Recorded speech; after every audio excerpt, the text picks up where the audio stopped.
Okay, so question is, we watched the documentary on this ages ago. How much of it do you remember? I remember like the main plot to it. Yeah, because this dancer went off to live in, I can't remember where, but then she entered a cult, a dancing cult, a TikTok cult. Allegedly, allegedly, it's a cult in a church. Yeah. I don't really remember too much apart from the fact she was a TikTok star and she fell out with her sister. She abandoned her family. Yes. Yeah. And then there's a whole lot of beef going on. It's really online. weird, really odd. In today's episode, we will be discussing Miranda Derrick, a rising TikTok star and dancer whose life took a dark turn after getting involved with a controversial organisation known as 7M Films. You're listening to Fit to Kill, hosted by Amber and Connor. Episode 4, 7M and the Shekinah Church. So, in this episode, we'll be discussing Miranda Derrick, a rising TikTok star and dancer whose life took a dark turn after getting involved with a controversial organisation known as 7M Films. Once part of a popular dancing duo with her sister, Miranda's sudden change in behaviour and estrangement from her family have raised alarming questions about the true nature of her relationship with 7M. So actually, your recap of the documentary was pretty good. Mm-hmm. It's 100% a cult, by the way. Allegedly. Okay. Unless you want to get sued. Watch the documentary again. It's a long time since I've watched it, so I can't remember everything, but 100% it was. So, Miranda is going to be our main character, so let's just have a quick delve into who is Miranda Derrick. So, Miranda Derrick, originally known as Miranda Wilking, is a prominent dancer, choreographer, and a social media influencer who has captivated audiences with her dynamic performances and engaging personality. She was born on the 24th of February 1997. Oh my god, she's younger than me. I'm 96. She looks so much older in You're the not documentary. 96. Thank you, I look wonders for my age. Yeah. She was born in Michigan, and Miranda developed a passion for dancing at a young age. Growing up in a supportive family that encouraged her artistic pursuits, she began dancing alongside her younger sister, Melanie Wilking. The two sisters shared a deep bond and a mutual love for dance, which they nurtured throughout their childhood. Miranda first gained national attention when she competed in the 12th season of the hit reality dance competition show, So You Think You Can Dance, in 2015. I feel like calling it a hit reality dance show is a bit much. Well, I never heard of it, so it couldn't have been that big of a hit. I don't think it really took off in the UK, if I'm being honest. No. I think it was on like Sky One, and then I think they did like 5 seasons, and then that was it. Oh, so it was on Sky. It wasn't just, I thought it'd be some like, back-end American broadcaster. Oh no, they did a UK version. They did So You Think You Could Dance in the UK. I think Ashley Banjo from Diversity was in it. Okay. Do you remember Diversity? Britain's Got Yes, Talent? I remember him as well. Yeah. So I think he was one of the judges. Oh, did you hear Buzz? He's sleeping. I can see. No, but I can hear him breathing. Did you hear that? Yeah. Oh my god, that's so cute. You never heard that before, a cat do that? No, I have, but it's just the fact he's doing it now. Bless him. Although she did not win the competition, her talent and charisma resonated with viewers and helped her build a substantial following. Following her appearance on the show, Miranda leveraged her newfound fame to establish a presence on social media platforms like TikTok and Instagram. She quickly became known for her choreography videos, dance challenges, and collaborations with other dancers. So before they were on TikTok, they were actually on the app Musical.ly. Do you remember Musical.ly? No, because I wasn't a dancer. No, I say I wasn't a dancer. I was. I have Musical.ly. I think I downloaded it for about a week and then went, this is shit, and deleted it. So they were on that, and then when that app died a death, because obviously nobody knows what Musical.ly is these days, that's when I think they went onto TikTok. And according to both the sisters, they started dancing at around the age of 2. I mean, they are good dancers. Yeah, and I said that Miranda was on So You Think You Can Dance. Yeah, she was 18 and she actually auditioned on her birthday. Yeah, it's not really that integral at all to the story. I just thought it was worth noting. As of 2024, and when I did the research for this podcast, that's it, Miranda boasts over 2 million followers on TikTok and has amassed a significant following on Instagram as well. Her engaging content often features high-energy dance routines set to popular music, showcasing her versatility as a performer. In addition to her dance career, she's ventured into acting, appearing in various projects that highlight her talents beyond dance. I don't actually know what she starred in. I feel like she'd done some pretty big things, though. She got quite very popular, didn't she? I didn't hear of her until this documentary, but she looked like she was quite big. Right, let's go on her IMDb. What? She was in Roadhouse, but the 2024 remake, not the original. Oh yeah, the one with Conor McGregor. Yeah. I watched it the other. You've seen it? I've seen it, yeah. Is it any good? I can't think of what she would have been in though. She was just a dancer. Yeah, Literally, okay. her credit on IMDb is Roadhouse. Maybe dancer. in the Roadhouse as you go in there. Maybe I can't remember whether they had dancers in there. Yeah, no, she's done about 6 things. She did Mishaps, where she was herself. Lacey K into Contrami. She was Girl 5 in the music video. Another music video. TV miniseries as herself. TV miniseries as herself, and then Roadhouse as a dancer. Okay. So I wouldn't say she's got an acting career per se. No. Miranda's rise to fame can be attributed not only to her skill but also to her ability to connect with fans through relatable content. She often shares glimpses of her personal life, including her marriage to fellow dancer James B. Derrick. What is it with Americans? Like with Brittany Dawn being like Bedong, and now it's B-. Yeah, they love making any kind of abbreviation of anything, don't they? Yeah, An Americanism. I don't get it. His name is James, a perfectly respectable male name. Why would you want to be? Because it's cool. It's hip, isn't it? It's part of not the dance cool. scene. I'm going to call myself B-. C-. No, I wouldn't. C-Flash or something. C-Flash. That could sound a bit wrong. Yeah, 31st of May this year, she denied that she and her husband James are in a cult. And that, they're still together, which is cute. Good for them. Denied that they're in a cult, though. Yeah. See, that's why you've got to say allegedly it's in a cult. The whole notion of them moving away and then going to like this dance school and stuff like that, or whatever you want to call that thing, is... I'd understand that. Each to their own. I think that's cool, but that's not what happened. Especially with how shady she was with her family and her sister, who she was inseparable from. Yes. And the whole handling of it, the text and the no contact, and then it was just all a bit strange. Handled really weird. I think also what you've got to remember as well is that CrossFitters don't think that they're in a cult. That's a good point.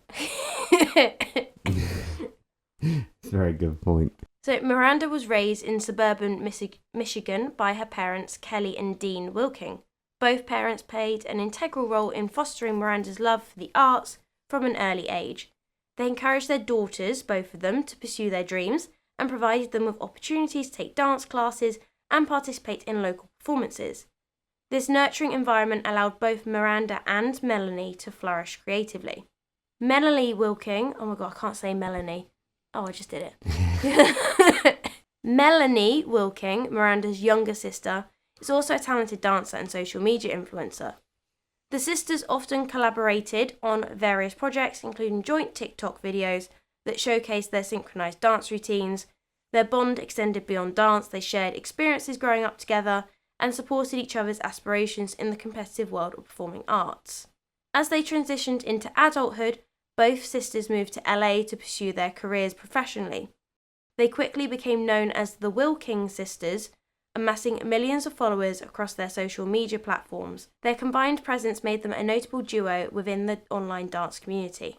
Despite their success and close relationship, concerns began to surface regarding Miranda's involvement with 7M Films, a talent management company founded by Robert Shinn, and its associated entity, they said it in the documentary. Do you remember how it's pronounced?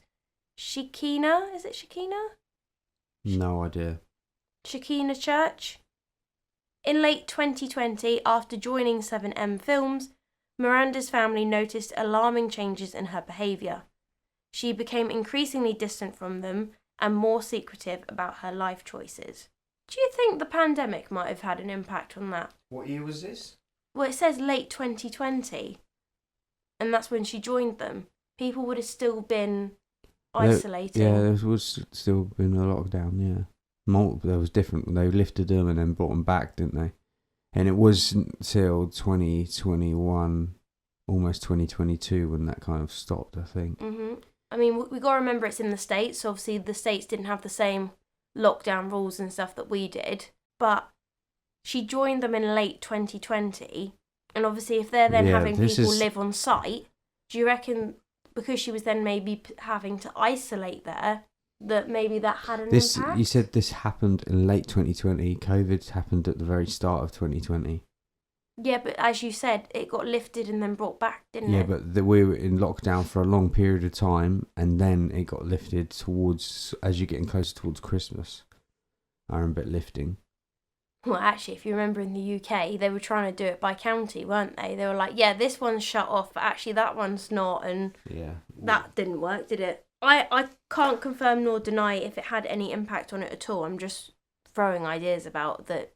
Did this seemingly brainwashing actually have a better effect because of COVID and the lockdown? Kelly and Dean, so Miranda's parents, expressed their worries publicly during an emotional Instagram live session in February 2022, on Miranda's birthday, where they alleged that she had become part of a cult-like organisation that exerted unhealthy control over its members.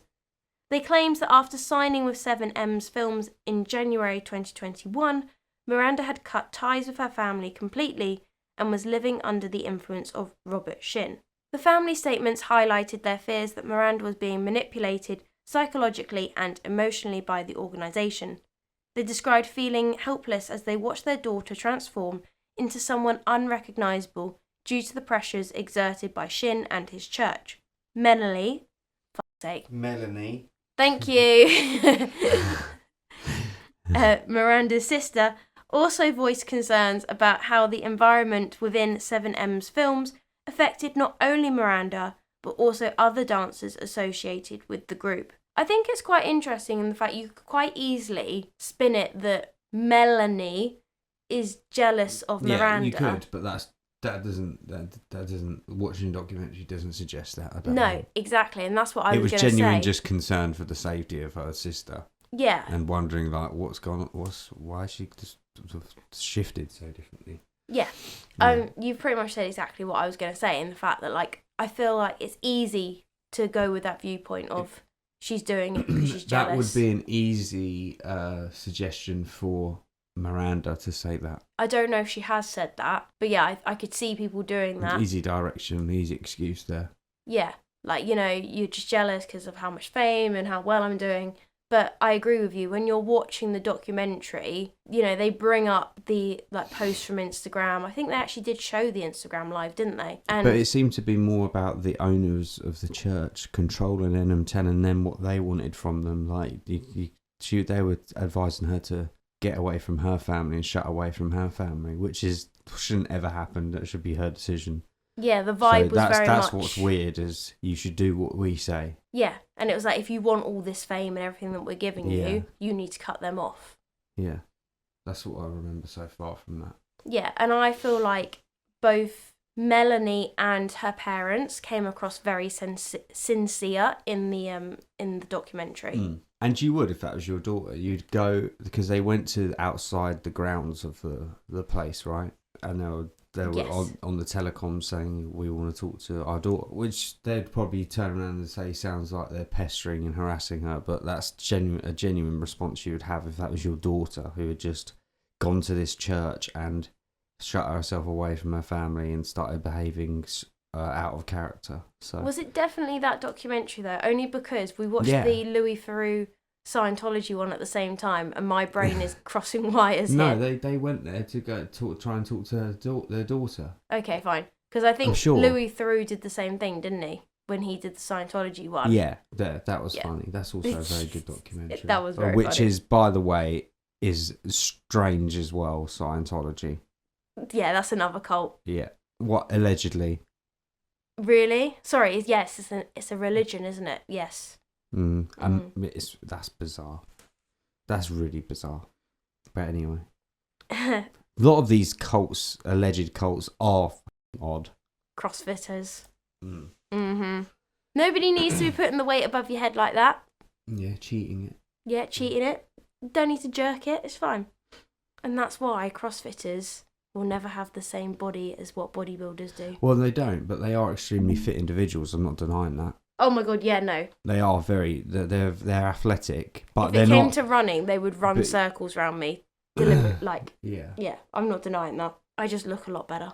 I saw a CrossFitter in the gym yesterday. I'm not going to say who it was, but there's loads of them. They were doing bent over rows. With an arch back?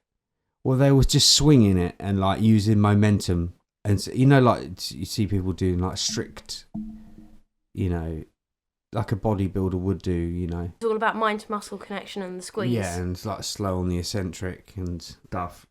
You know, lifting a weight how it should be lifted in correct form and technique. Yeah. Whereas this person was obviously come from the CrossFitting background and they were just bent over and just yanking it and like just putting loads of strain through their like back and stuff, and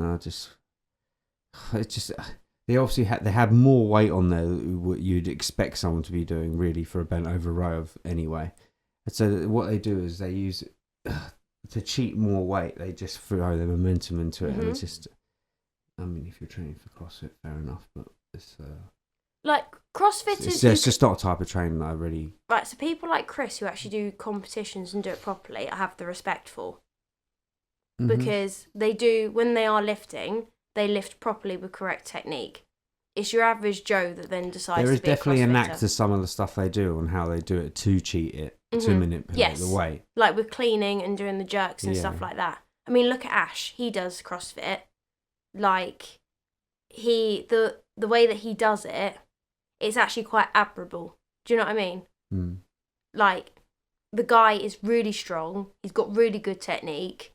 And there's a reason why he always wins the Bifleet Games. Yeah. You know? Stuff like people who do it to that level, I take my hat off to and I clap. Yeah, but you can see he's strong all round. He's quite a thick guy. Whereas when I think about CrossFit, but also I think he did bodybuilding first and then went into CrossFit, which I would say is the proper way to do it. Not just randomly rock up to a gym and go, I'm going to be a CrossFitter. Because that's how you get injured. Well, then you can imagine them going on to actually do a bit of bodybuilding afterwards, and that you'd be like, their technique would be all over the place, wouldn't it? You'd be like, why are you lifting it like that for? So how did we get onto CrossFit when I we're don't talking know. about dance? I know. We're talking about alleged cults. Yeah, there's nothing alleged about CrossFit. Anyway, the allegations raised by the Wilking family prompted widespread media attention as news outlets began investigating the claims against Shinn and his organisation. Reports surfaced detailing allegations of coercive control and manipulation within 7M Films, further fueling concerns about the safety and well-being of its members. So we've spoken a lot about 7M Films, but equally, what is 7M? 7M Films Inc. is a LA-based talent management company that has quickly risen to prominence in the social media influencer landscape. It was founded in 2021 by Robert Shinn. The company claims to represent some of the top social media influencers in the world. According to their website, since its inception, the collective social media following of 7M's clients has grown from 1.78 million to an impressive 10.42 million. So that's basically in 3 years. It's weird, isn't it, how things like this get such a following? I also think it's interesting that it says it's founded in 2021. Miranda joined in 2021. So she was literally there right at the very start. Yeah. Which is also why I can see that she's like, but it's not a cult. Well, how they actually came in contact and met is not she didn't just leave to go to this dance thing. Through a friend, I can't wasn't remember what it was through, was it? But he obviously saw an opening of them being able to, like a business idea of getting them a following and, you know, creating a talent group or whatever you want to call it. He saw that as a business opportunity. I could be wrong, but in the documentary, didn't they say it was her husband James that introduced her? I could be making possibly up. He was already part of something. It was something like that, a recommendation or something. And yeah. I mean, I should know, but like also it's been ages since I wrote the script, so. And but is his wife involved in it as well? Isn't she? Miranda is James's wife. No, I mean Robert. Robert Shinn's wife. Yeah, I think she is actually. Yeah. So Robert Shinn, the figure behind 7M Films, is not just a talent manager, but also serves as the pastor of Shekinah, I think it's Shekinah, Church in LA, California. This dual role has raised eyebrows and fueled speculation about the true nature of 7M Films and its relationship with the church. I think that's more tax dodging. Shinn's approach to talent management appears to be unconventional and controversial. Former members and associates have made alarming claims about his methods, suggesting that he employs manipulative tactics to control the lives of those under his management. These allegations paint a picture of an organisation that blurs the lines between professional representation and personal influence.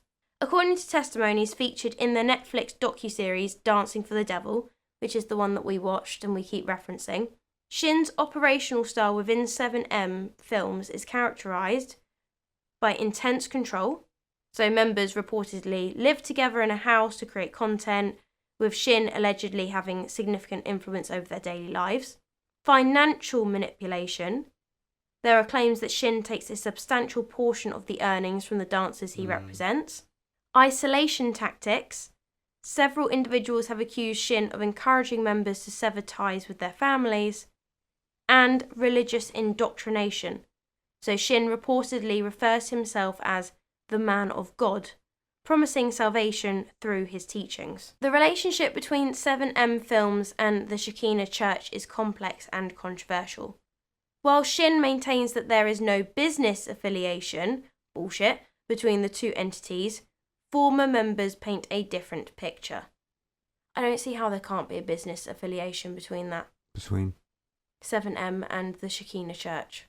Oh yeah, 100%. Shekinah Church, founded by Shinn in the 1990s, plays a significant role in the lives of many 7M Films members. The church, which by 2021 was reportedly invite-only, serves as a spiritual foundation for the talent management company's activities. What church is invite-only? No, church is meant to be places open, anyone's welcome. And unless you got something to hide there.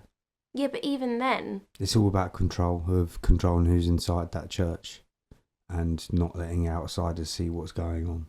And do you know what else is normally invite-only, or they scout their members? Cults. Mm-hmm. Yeah, they're all closed off from the outside world. Oh no! They create their own reality within their own domain. So, former members of both the Shekinah Church and 7M Films have shared disturbing accounts of their experiences. Priscilla and Melanie Lee. Why are people called Melanie? Stop using this name. I can't say it. And I actually think Priscilla and Melanie Lee, I think they were in the docuseries. So these sisters, who joined the church as young Korean immigrants in 1999... Oh, I do remember this now. ...described living in a house with other church members. Melanie eventually left while Priscilla remained, leading to their separation. Yeah, I remember this now. And although I don't think they actually did reunite in the docuseries, I think they spoke to both of them. By the end of it, they had started speaking together, didn't they? She'd started a new life. She got her sister away from it. Mm-hmm. Yeah, I think that happened, yeah. And I know what's coming here. Because it gets very dark, doesn't it, with her? Her sister that she left there. Mm. Like a bit of like allegations of sexual assault and stuff. Bruh, I was literally about to say that in the next one. I was literally about to say, several women have come forward with allegations of sexual assault against Shinn. Mm-hmm. And I think Priscilla might have been one of them. Yeah.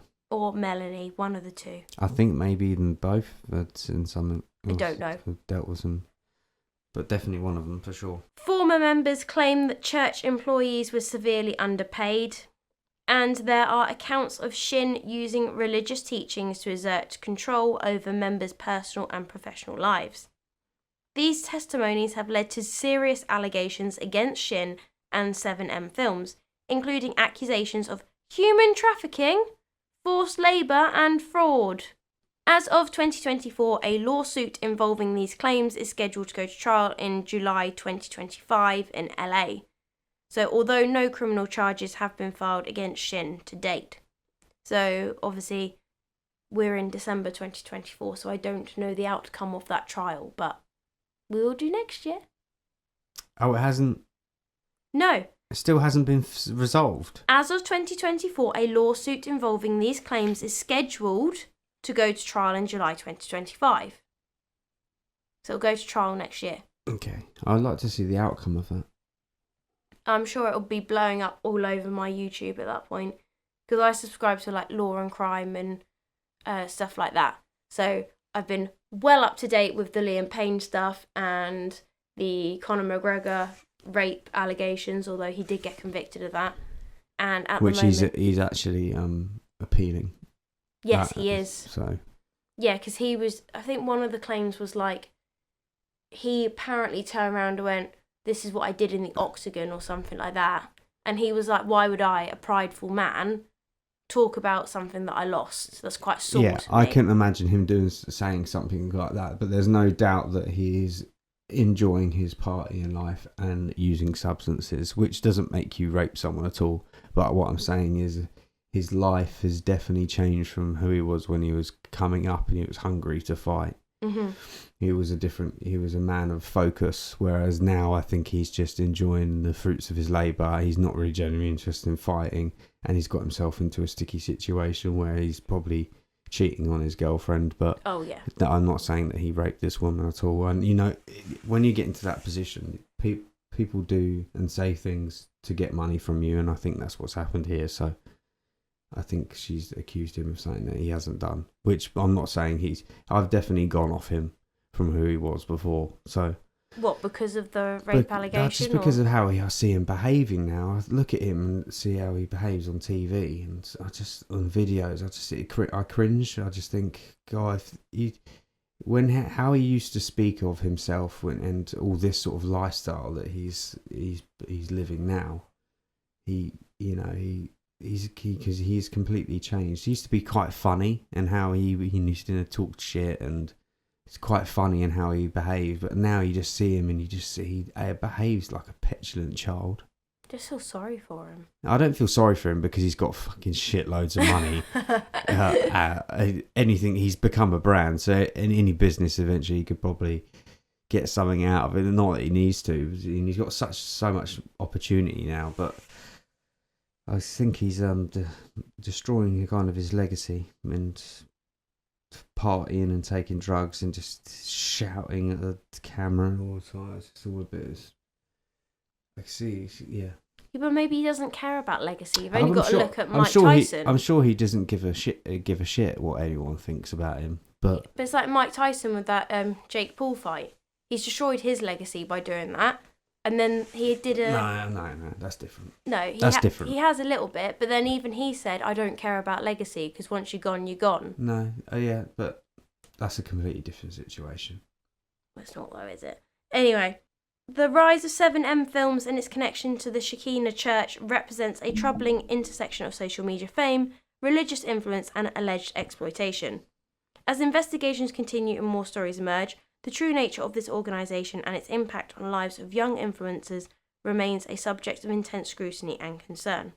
Netflix's 3-part docuseries Dancing for the Devil, the 7M TikTok cult, offers a chilling exploration of the alleged cult-like practices within 7M Films and its connection to the Shekinah Church. The series delves into several key themes. Exploitation of young influencers.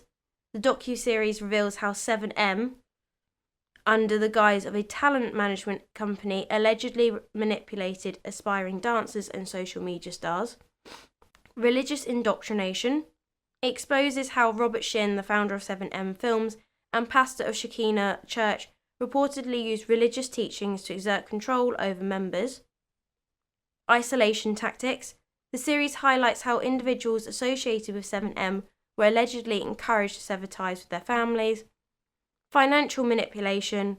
Former members claim that Shinn took substantial portions of their earnings. And abuse allegations. The docuseries presents disturbing accounts of sexual, emotional and psychological abuse within the organisation. Interviews with family members, particularly the Wilkin family, form a crucial part of the narrative. Kelly and Dean Wilkin, Miranda's parents, share their heartbreaking experience of watching their daughter become estranged from them after joining 7M. Melanie Wilkin, Miranda's sister, provides emotional testimony about the sudden change in her sister's behaviour and the breakdown of their once close relationship.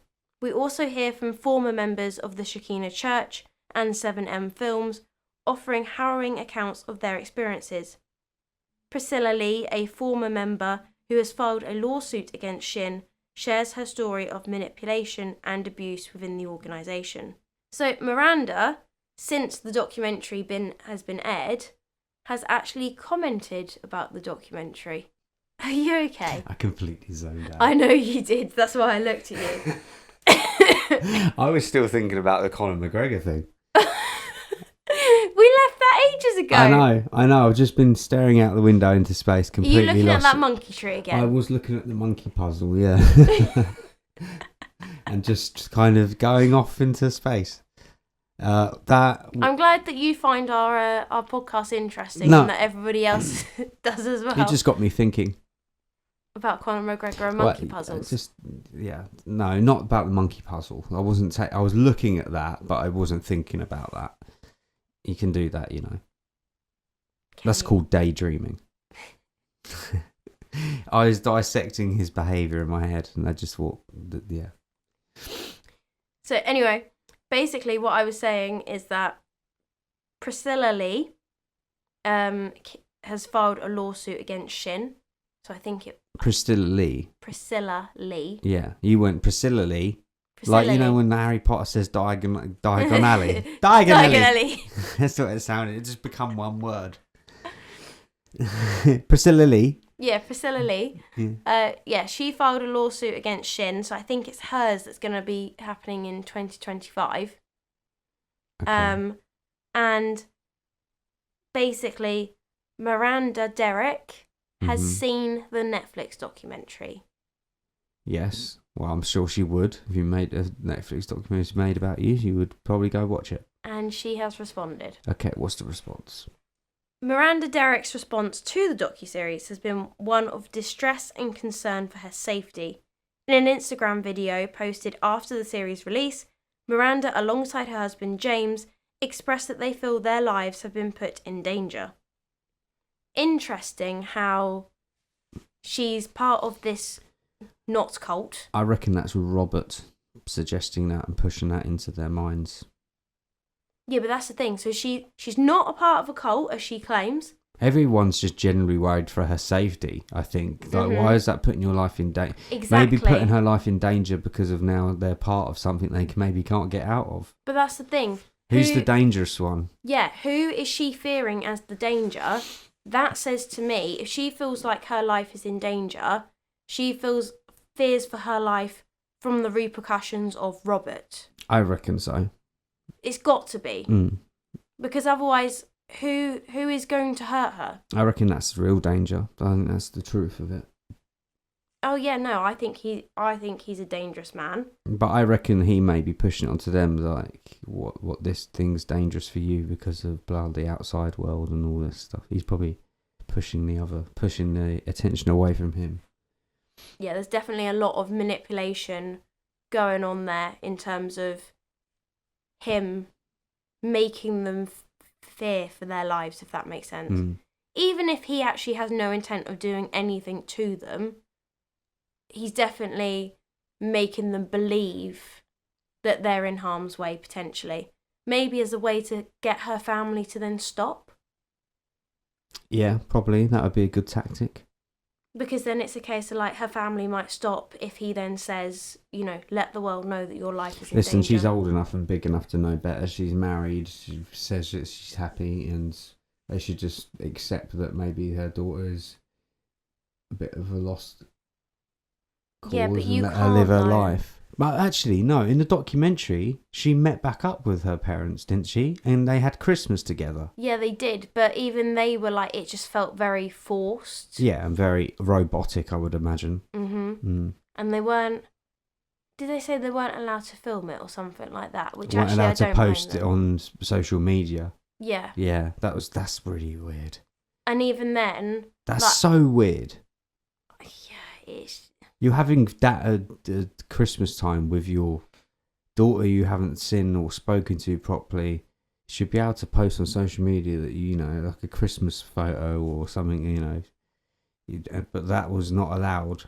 Well, and this and is that the was other not thing. allowed by Robert, right? Yeah, which surely if he wanted to be like, oh, she's not in a cult, everything's fine. Even if it was a staged photo, you would do one, wouldn't you? Imagine being a father and you haven't seen your daughter for so long because you're worried about her safety. You think that she's trapped in like a cult thing, and yet she's allowed by this other man who seems to control her life. She's allowed back for Christmas dinner, but that guy that she's now being controlled by is saying that she can't have. There's conditions for when she meets her family. As a dad, that would anger you. Who the fuck do you think you are telling me and my family and daughter what they can and not do? That's where I draw a line for it. I'd find that unacceptable, and I would not allow that to happen. But then to play devil's advocate, would you also just be like, I'm gonna submit to the demands because actually I want to make sure that my daughter is okay and that no harm comes to her? Yeah, there's that as well. He has to tread carefully, doesn't he? Because at the end of the day, his daughter's got to go back to that madman. Mm-hmm. So I think them dealing with it actually in the right way of hopefully trying to put him in prison for whatever they accuse him of is the smartest idea, rather than to take things into your own hands where it actually puts your daughter's life in jeopardy. Yes, hopefully in July 2025, when the trial takes place, Shinn will be convicted. Only obviously if it's justified, which obviously I but believe it's not it is. them making the lawsuit, right? It's the other Yes. girls. It's Priscilla Lee, I think.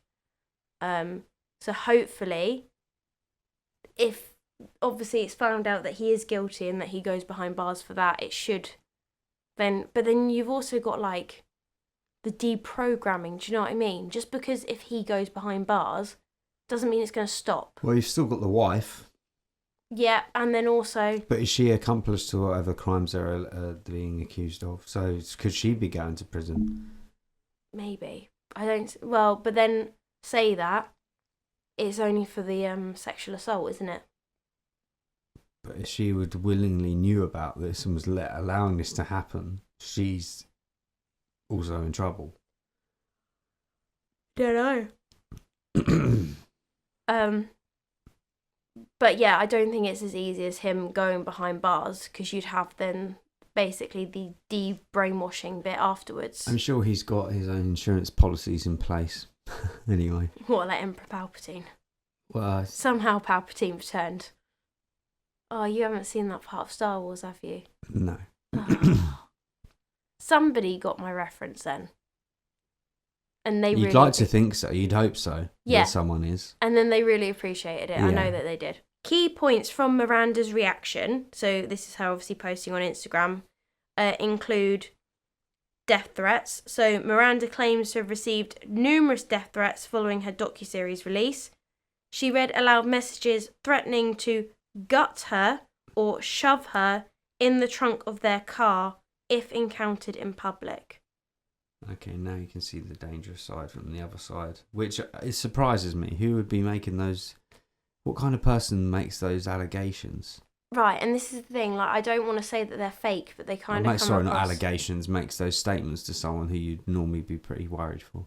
Yeah, Why would you feel but you angered by that? wouldn't. You wouldn't. And Unless it's Mr. Robert making these death threats. right, but this is the thing. I feel like they're which faked. could easily be what was happening.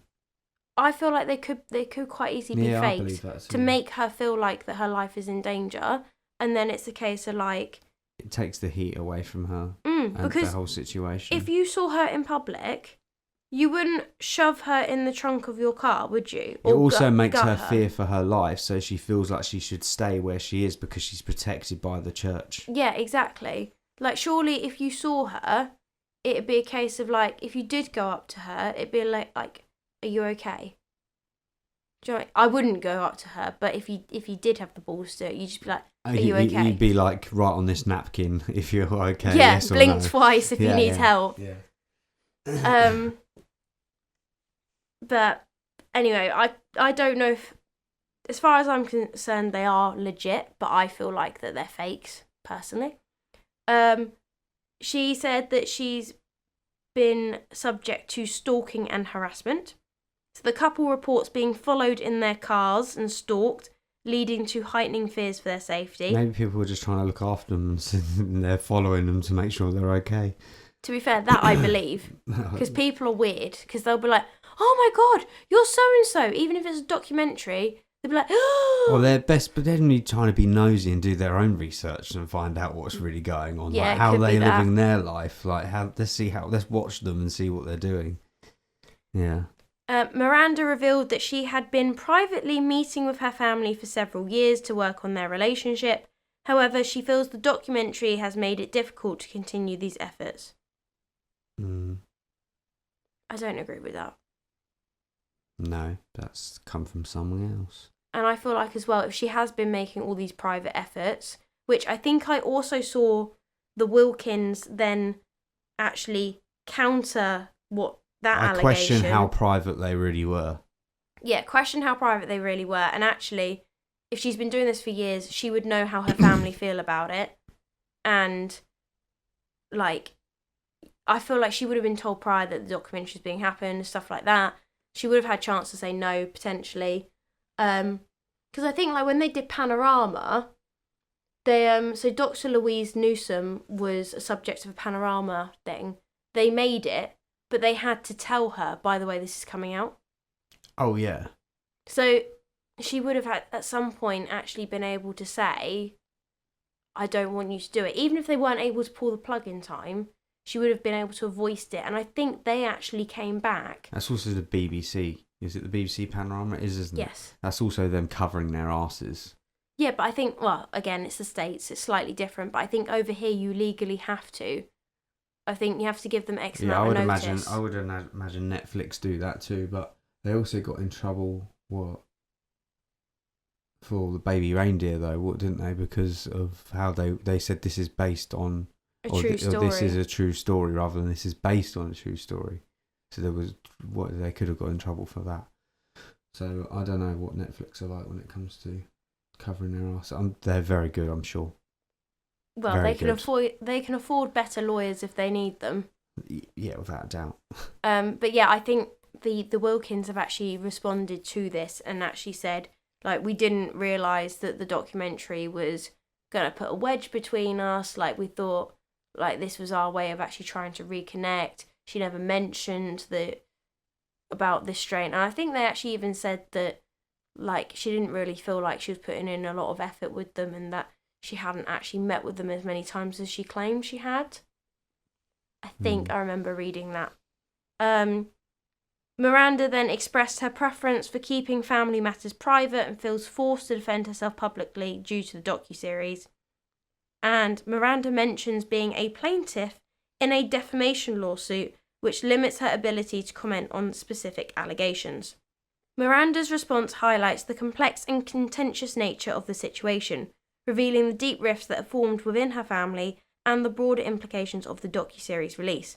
Her claims of receiving threats underscore the intense public reaction to the series and the challenges she now faces in navigating her personal and professional life in its aftermath. The impact of Miranda Derrick's involvement with 7M Films and the Shekinah Church has profoundly strained her relationships with her family. Once a close-knit family unit, the Wilking family now finds themselves grappling with the emotional fallout of Miranda's choices. Miranda's estrangement began in early 2021, shortly after her signing with 7M Films. Her family reported that she became increasingly distant, missing significant family events, such as her grandfather's funeral. This absence marked a turning point for her parents, Kelly and Dean, who expressed their heartache over losing touch with their daughter. They shared their concerns publicly, stating that they felt powerless as they watched Miranda transform into someone they barely recognised. In the Netflix docuseries, Dancing for the Devil, Kelly Wilking poignantly articulated this pain. "It's like we lost our daughter overnight," she said. "She went from being so engaged with us to completely shutting us out." The emotional toll on the family is evident, as they struggle to understand how a vibrant young woman could become so isolated. Melanie, Miranda's younger sister and fellow influencer, has particularly been affected by this estrangement. The sisters had previously shared a close bond, often collaborating on dance projects and supporting each other's careers. Melanie described the profound sense of loss she felt when Miranda distanced herself, saying, "We were supposed to be each other's maids of honour, but I didn't even know about her wedding until it was over." This rift has not only impacted their personal relationship, but has also left Melanie feeling abandoned and confused about her sister's choices. As you would. I actually remember Melanie saying that You got to feel in the sorry for that documentary. sister, actually. Yeah, and like I know so many sisters where like they have this childhood pact of like we're going to be each other's maids of honour. You know, Charlotte and Becca are doing that. Like, that's their thing, and I think it's so lovely when there is two of you that you would make that commitment to each other. Yeah. And then just to have that stolen from you. Like the fact that Melanie didn't even realise Miranda was getting married. You know? It was a case of like, it just goes up on social media and you found out with everyone else. In an interview following the release of the docuseries, Melanie expressed her desire to reconnect with Miranda despite the ongoing tensions. "I love my sister," she said. "I just want her to know that we're here for her and that we're worried about her." However, the documentary's portrayal of their family dynamics has made it challenging for them to bridge the gap that has formed. The contrast between Miranda Derrick's public persona and her private reality is stark and troubling. On social media, Miranda presents herself as a confident and successful influencer, sharing snippets of her life, filled with dance routines, glamorous events, and moments of joy with her husband James. However, behind this curated image lies a complex web of familiar estrangement and emotional turmoil. The Netflix docuseries sheds light on this dichotomy by revealing how social media can often mask deeper issues. While Miranda continues to engage with her followers online, the reality of her situation, marked by fear for her safety and strained family relationships, remains largely hidden from public view. In her Instagram video addressing the documentary's fallout, she stated, "I don't understand how my parents and my sister thought that this documentary would help me or our relationship in any way." This statement reflects not only her frustration, but also highlights how public perceptions can diverge sharply from private realities. Miranda's claims of receiving death threats and feeling endangered since the docuseries aired further complicated this narrative. She shared chilling details about being followed in public and receiving messages filled with hate. She said that someone said that if I see you on the street, I'm going to come and get you. These threats underscore the vulnerability she faces as a public figure caught in a highly charged situation. In contrast, Melanie Wilking has voiced concerns about how their family's portrayal in the documentary may have inadvertently exasperated their estrangement. She noted that while they were trying to express love and concern for Miranda's well-being, the documentary might have come across as intrusive or accusatory. Accusatory. Yeah. She said, "We just wanted to help her, but it feels like everything we did was twisted into something negative." Now, to be fair, Netflix are very good at twisting the narrative and getting across the story they want to tell. Yeah, they've also got to make it sell and create a bit of a hype around it as well. So they have to Yeah, of course. All people that deal with media and stuff like that and journalism have to kind of they take things out of context sometimes to create And they've got to spin a story, right? Exactly. But to give them their credit, and correct me if you feel differently, but when I watched that documentary, I did not feel like Netflix actually portrayed them in a bad light. I don't feel like the family came across as intrusive or accusational at all. No, they didn't. I feel like they came across, and I think we've already said it, they came across as people who were genuinely concerned for their family member. Mm-hmm. But then... Most people. Is it possible that Melanie has come out and said, I don't like how we were portrayed because of what Miranda said?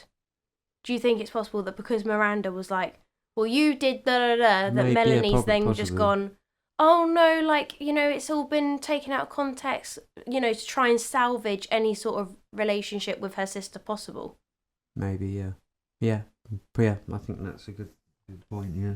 I'm coming out with really good points today. I'm so proud of myself. The legal landscape surrounding Robert Shinn, the founder of 7M Films and pastor of the Shekinah Church, has become increasingly complex and contentious. In March 2023, a civil lawsuit was filed against Shinn, his wife, Hannah Grace. You said that she was involved. Mm-hmm. Well, you'd have to be, wouldn't you, if you were married to someone? And several associated entities alleging a range of serious offences including fraud, human trafficking, sexual misconduct and emotional abuse. The lawsuit describes the environment within 7M Films and the Shekinah Church as one that subjects members to brainwashing, physical abuse, sexual abuse, emotional abuse, manipulation and exploitation. The lawsuit characterises the Shekinah Church as a cult operating under the guise of a religious institution. Not the only cult to be doing that, Scientology. It states explicitly, Shekinah is a cult that engages in egregious and despicable illegal behaviour. So that's not me, that is actually a quote. Okay? It is a cult. 100% it's a cult. I think so, yeah. This assertion is backed by testimonies from former members who described how Shinn's teachings undermines their self-confidence, making them more vulnerable to manipulation. Allegations include that Shinn preached that leaving the church would expose members to spiritual attacks and dire consequences such as poverty or sickness. Oh no, if you leave, you're going to be poor. Well, he's paying them, isn't he? Mm-hmm. And taking a substantial amount of money from them for being part of this thing. Yeah, but would you not rather be poor and happy? And if they don't act right, then they're not going to get paid. I guess it's that thing. We're now living in that society where it's a case of like money controls everything, and of course it does. You're willing money to talks. Yeah, but of course it does. But like, you know, once upon a time, it'd be a case of like, do you know what? Sod money. I'd rather be poor and happy than rich and sad. And I feel like now people are like, well, you can be both. You can be rich and happy, as long as you got your shit together before you get rich. Well, yeah, that's true. But are these people rich and happy? I don't think they're necessarily. No, but they've got a platform to be famous, which is and earn a lot of money from it still. Why is everyone Which, if so they had desperate half to a be brain, famous, though? well, if they had half a brain, they could go off and do that themselves and profit from it and be happy. Yeah, and get a different manager. So get a different managerial team. Have they even got managerial teams? They're probably not allowed. Their managerial team is probably Robert. It is Robert, but that's what I'm saying. Sack him off, get someone new. That's what's easy, the easiest solution, and what most people would probably do. Yeah, but obviously, this is not most people we're dealing with. Can I just say, and this is where I'm going to probably lose everybody here, but I can't help but make comparisons between like this situation and like Mary Boleyn, the sister of Anne Boleyn. You're looking at me like I've just lost the plot here. But basically, Mary was banished from court in 1534 by Anne because she had secretly wed a man below her status and had got pregnant with his child. And we only have one surviving letter from Mary Boleyn that still exists. And in that letter, she basically turns around and says that she would rather be poor and be married to the man that she loves than be rich and be miserable. Involved in an establishment, a crooked one. Yeah, pretty much. Yeah, of course.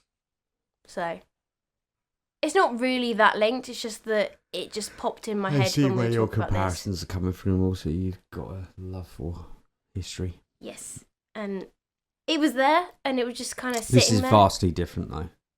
Oh, yes, but you can see where the, not the comparisons, but the similarities lie. Mm.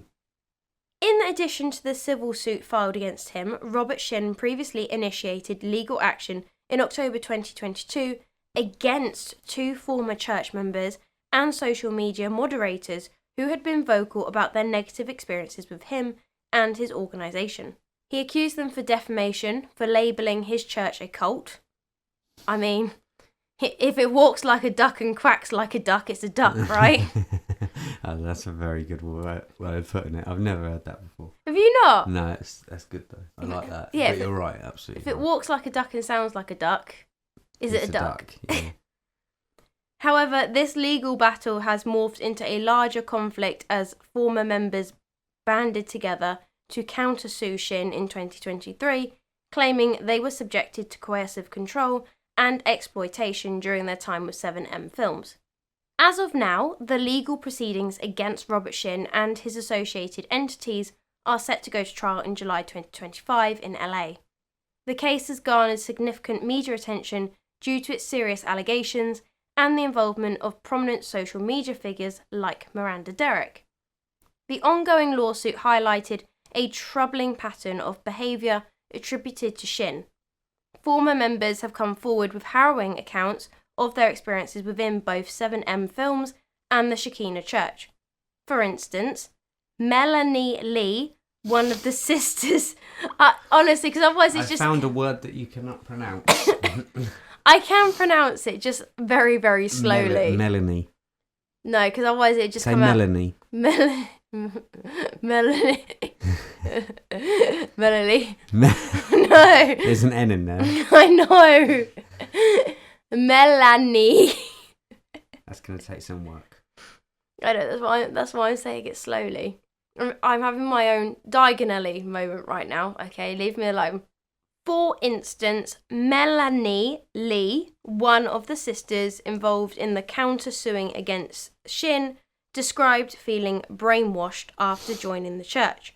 She recounted how Shinn's teachings instilled fear about leaving the group and how he exerted control over their lives.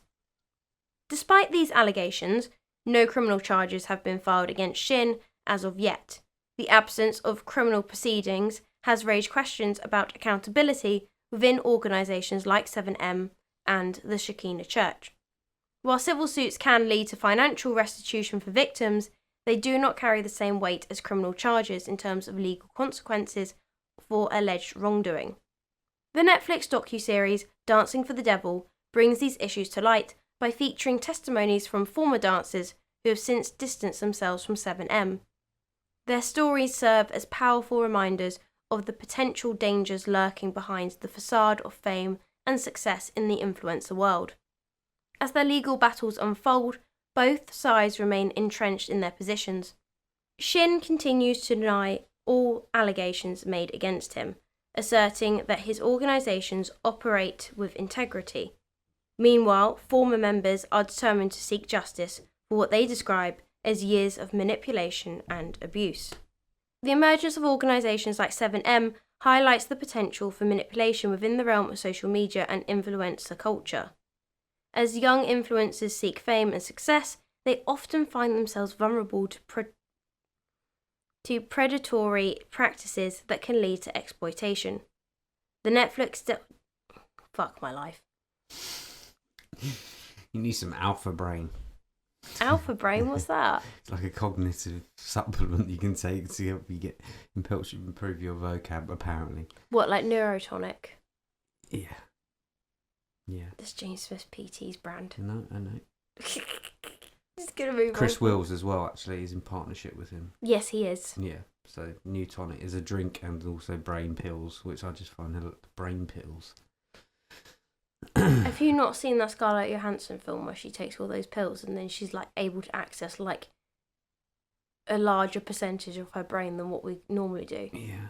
I mean, she ends up accessing all of it to the point that it kills her. But I would just like to access even like 2% more of my brain. Wouldn't we all? The Netflix docuseries Dancing for the Devil, the 7M TikTok cult, provides a stark illustration of how such dynamics can unfold. At the core of this manipulation is the charismatic leader of individuals like Robert Shinn, who leverage their influence to create an environment that fosters dependency and isolation. Shinn's dual role as both pastor and a talent manager allowed him to blur the lines between spiritual guidance and professional representation. This unique position enabled him to exert control over his followers, many of whom were young, ambitious dancers eager to make a name for themselves in the competitive world of TikTok. How sad do you have to be? I'm sorry, the fact that your goal in life is to make a name for yourself on TikTok. That's the new world. Shoot higher. That's the new world. Aim higher. Of course you can, yeah. You should not aim. It's a great platform to get whatever you want out there, but that shouldn't be your life's goal to be TikTok famous. I think that's right, poor. Exactly. I think it's a great tool. Like, I have to use Instagram for my fitness business. I use it for my YouTube channel. We're using it for this. Like, it's a great tool to get people connected, keep them updated, and stuff like that. But to have a goal in life to be TikTok famous, how fucking sad you have to be. That's the world we live in. I'm going to go to the moon. I think I'm going to relocate to the moon. You can't go to the moon. I can. You can't. Why? Because it's never been done. Oh, don't give me that bollocks. Just because they faked one landing. Well, there's also suggestion that the belt of radiation humans can't pass through, and neither could the instruments at the time and the technology we had, which is why they faked the moon landing. Okay, but my point is... There's enough evidence out there to suggest that they did do that. Whether they just suggested they faked some imagery and some videography because of maybe stuff got damaged if they were to travel through that belt of radiation, I don't know. But there's lots of weird evidence out there that suggests that it was fakes and they did not have the technology at the time to be able to do that. Hey, look, I was convinced listening to that snippet on the Joe Rogan podcast. Which I don't want to believe that. I want to believe that we went to the moon. I know, because you love space. Yeah, but also we have 100% been to the moon. The US government are very secretive and they're very manipulative, and they are willing to do some shady shit. I'm not 100% sure on that. No, we have, because we've done it since. Why does Buzz Aldrin, one of the guys who went to the moon, say that we never went there? Why is he saying that? That's what he's famous for. Yeah. Isn't he like the second guy ever to be on the moon and the I've heard him first one say to play that golf? multiple times. Why is he saying that? That doesn't make sense.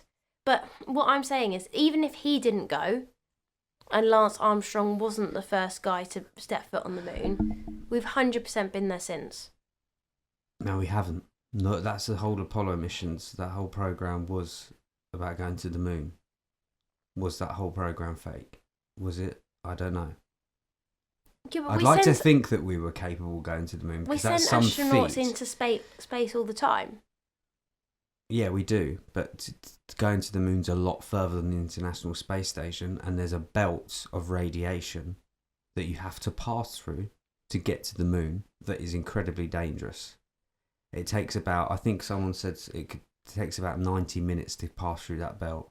So your body to be in radiation that strong for 90 minutes without the technology of being able to shield yourself from that radiation would kill any human. Okay, and they sent spacecraft through that with mannequins in.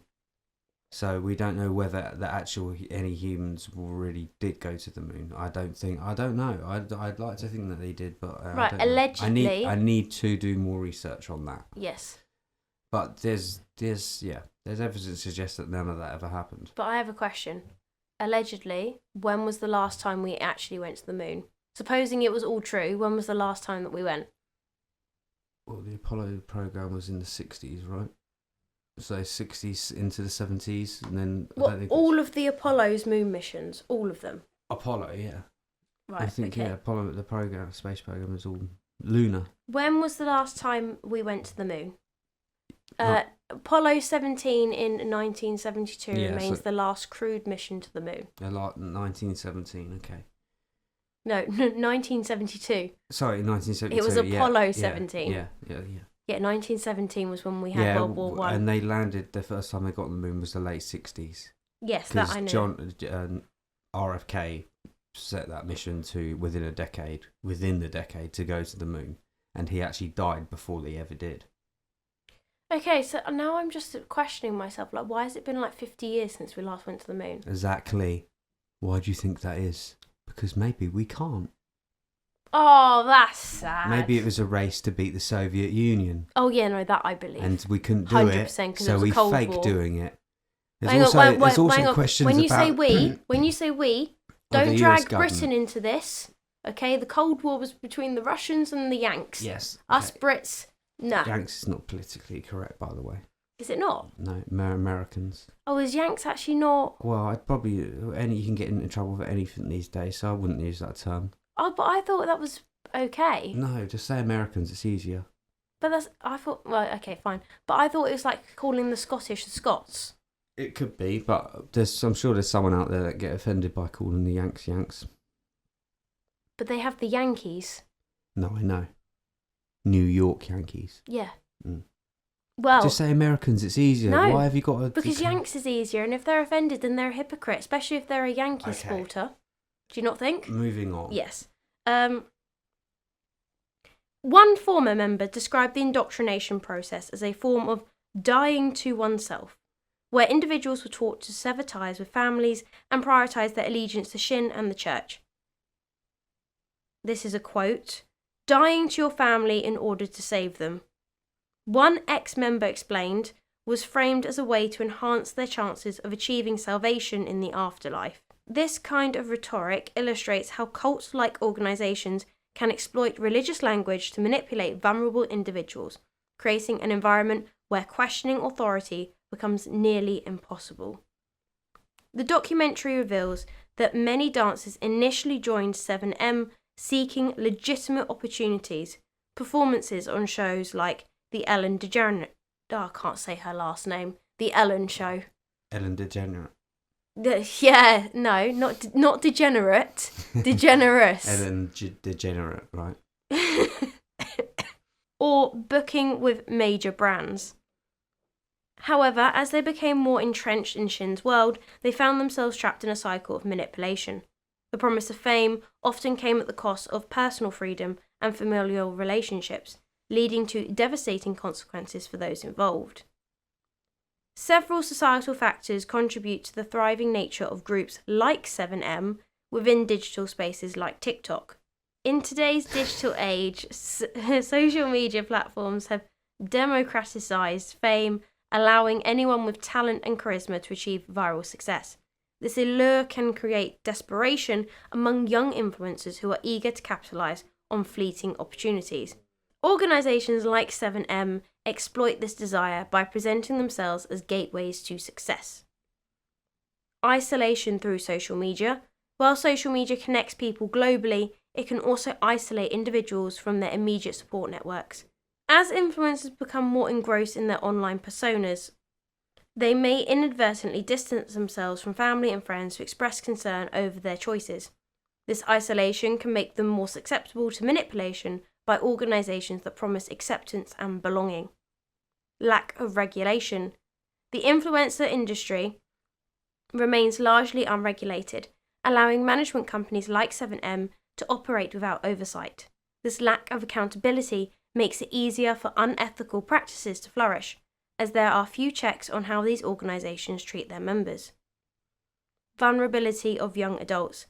Many influencers are still in their formative years, often in their late teens or early 20s, making them particularly vulnerable to exploitation.